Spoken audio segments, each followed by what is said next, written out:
যৌবন বড় দামি জিনিস, এই যৌবন যেখানে কাজে লাগাবেন ওইখানেই সফলতা লাভ করবেন। আপনি আপনার পড়াশোনায় যৌবন কাজে লাগাবেন, সফলতা আসবে। ব্যবসায় কাজে লাগাবেন, সফলতা আসবে। ইবাদতে কাজে লাগাবেন, সফলতা আসবে। এজন্য যৌবনকে মূল্যায়ন করা। তো আল্লাহর রাসূল 5টা উপদেশ দিচ্ছেন। এক নাম্বার হলো শাবাবাকা ক্বাবলা হারামি, বার্ধক্য চলে আসার পূর্বে তুমি তোমার যৌবনকে মূল্যায়ন করো। 2 নাম্বার হলো সিহহাতাকা ক্বাবলা সাকামি, তোমার অসুস্থতা চলে আসার পূর্বে তুমি তোমার সুস্থতাকে মূল্যায়ন করো। এখন সুস্থ আছো তো সুস্থ থাকতে ইবাদত করে নাও। বহু টাকাওয়ালা এমন আছে নিজের উপরে হজ ফরজ হইছে, এখন বার্ধক্যের কারণে অসুস্থতার কারণে যাইতে পারে না, মসজিদের ইমাম সাহেবের দিয়া বদলি হজ করানো লাগে। কথা বলে ঠিক কি না? নিজের যাওয়ার সুযোগ নাই, অসুস্থতা চলে আসছে, এখন সফর করতে পারে না, ডায়াবেটিস ধরে ফেলছে, এখন আর ইবাদত করার মতো সুযোগ পায় না, রোজা রাখতে পারে না ডায়াবেটিসের কারণে, গ্যাস্ট্রিকের কারণে, বিভিন্ন অসুস্থতার কারণে। এখন আর ইবাদতের মধ্যে সময় কাটানোর সুযোগ নাই, এখন আর ভালো কাজের মধ্যে সময় কাটানোর সুযোগ নাই। তো এজন্য আল্লাহ রাসূল বলেছেন সিহহাতাকা ক্বাবলা সাকামি, অসুস্থতা আসার পূর্বে তুমি তোমার সুস্থতাকে মূল্যায়ন করো। 3 নাম্বার গিনাআকা ক্বাবলা ফাকরিক, তোমার দারিদ্রতা আসার পূর্বে তুমি তোমার সচ্ছলতাকে মূল্যায়ন করো। দারিদ্রতা আসার পূর্বে সচ্ছলতার মূল্যায়ন করো। এখন টাকা আছে, এখনই হজ করে নাও। এখন টাকা আছে, এখনই যাকাত আদায় করে নাও। এখন টাকা পয়সা আছে তো এখনই তুমি মাদ্রাসা মসজিদে দান করে নাও, সদকা করে নাও। হতে পারে আজকের থেকে 5 বছর পরে তোমার দারিদ্রতা চলে আসতে পারে। এরকম বহু মানুষ দুনিয়ায় আছে যারা হাজার কোটি টাকার মালিক ছিল, কিন্তু জীবনের একটা পর্যায়ে এমন আসছে মসজিদের গেটের সামনে দাঁড়ায় ভিক্ষা করা লাগছে। আছে না নাই? আছে। এজন্য মুসলমান ইমানদার, আল্লাহ রাসূল বললেন গিনাআকা ক্বাবলা ফাকরি, দরিদ্রতা আসার পূর্বে তুমি তোমার ধনাঢ্যতাকে মূল্যায়ন করো। তোমারে আল্লাহ যে টাকা পয়সা দিয়েছে এটা দ্বীনি কাজে লাগাও। যারা ইমানদার হিসাবে নিজেকে পরিচয় দেয়, ইমানদারদের একটা গুণ হলো আল্লাযীনা ইউনফিকুনা ফিস সাররাই ওয়াদ দাররাই, তারা সুখে দুঃখে যে অবস্থায় থাকে সেই অবস্থায় আল্লাহর রাস্তায় তাদের সম্পদ ব্যয় করে। সুবহানাল্লাহ। আল্লাহ তাআলা বলেন ওয়াসারিউ ইলা মাগফিরাতিন মির রাব্বিকুম ওয়া জান্নাতিন আরদুহাস সামাওয়াতু ওয়াল আরদ, তোমরা আল্লাহর জান্নাতের দিকে যাওয়ার জন্য প্রতিযোগিতা করো, যেই জান্নাতের ব্যক্তি হলো আসমান জমিন জোড়া।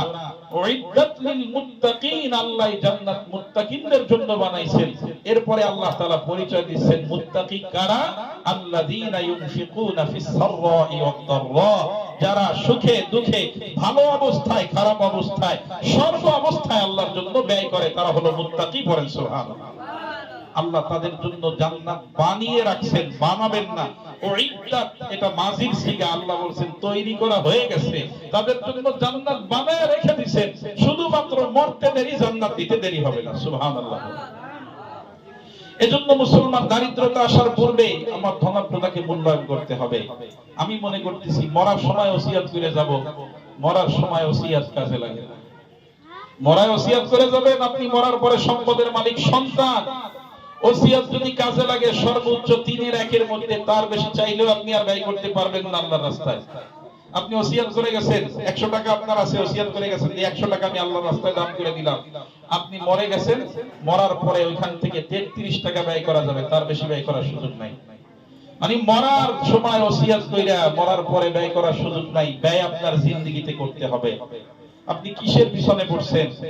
কত মানুষ সন্তান এবং সম্পদের ধোঁকায় পড়ে দুনিয়ার থেকে বিদায় হয়ে গেছে, মরণের পরে সন্তান তাকে কবর দিতে পর্যন্ত হাজির হয় নাই, কবর দিতে পর্যন্ত হাজির হয় নাই। দুনিয়া এমন নজির আমাদের সামনে আছে। আমরা 19 সালে দেখেছি হাজার কোটি টাকার মালিক সন্তান ফোন দিয়া আমাদের মতো হুজুরদেরকে বলছে, হুজুর বাবার লাশটা পড়ে আছে, করোনা আক্রান্ত বাবাকে দাফন করতে যাওয়ার ভয় লাগে, আপনাদের হুজুরদের জীবনের তো দাম নাই, যান গিয়া একটু দাফন করে দিয়ে আসি। আমরা গিয়া দাফন করে দিয়ে আসছি। হুজুরদের স্ত্রী বাল বাচ্চারা পা ধরে বসে রয়েছে, যাও না, ওইখানে গেলে সমস্যা তো তোমারও হইতে পারে। হুজুর বলছে এই উম্মতের দুর্দশায় এই সময় ওলামায়ে কেরাম যদি এগিয়ে না আসে তাহলে এই উম্মতকে রক্ষা করার সুযোগ নাই। মানুষ পচে গন্ধ বের হবে, সমাজ নষ্ট হয়ে যাবে, পরিবেশ দূষিত হয়ে যাবে। ওলামায়ে কেরাম ওই অবস্থায়ও এই উম্মতের পাশে দাঁড়িয়েছে। হাজার কোটি টাকার মালিকের সন্তানেরা বাবার লাশটা দেখার জন্য আসে নাই। এজন্য সম্পদ করতেছেন সন্তানদের জন্য। এই সন্তান আপনি মরার পরে এই সম্পদ কোন কাজে লাগাবে আপনার জানা নাই, জন্য আপনার জীবন থাকতে আপনি দান করে যান।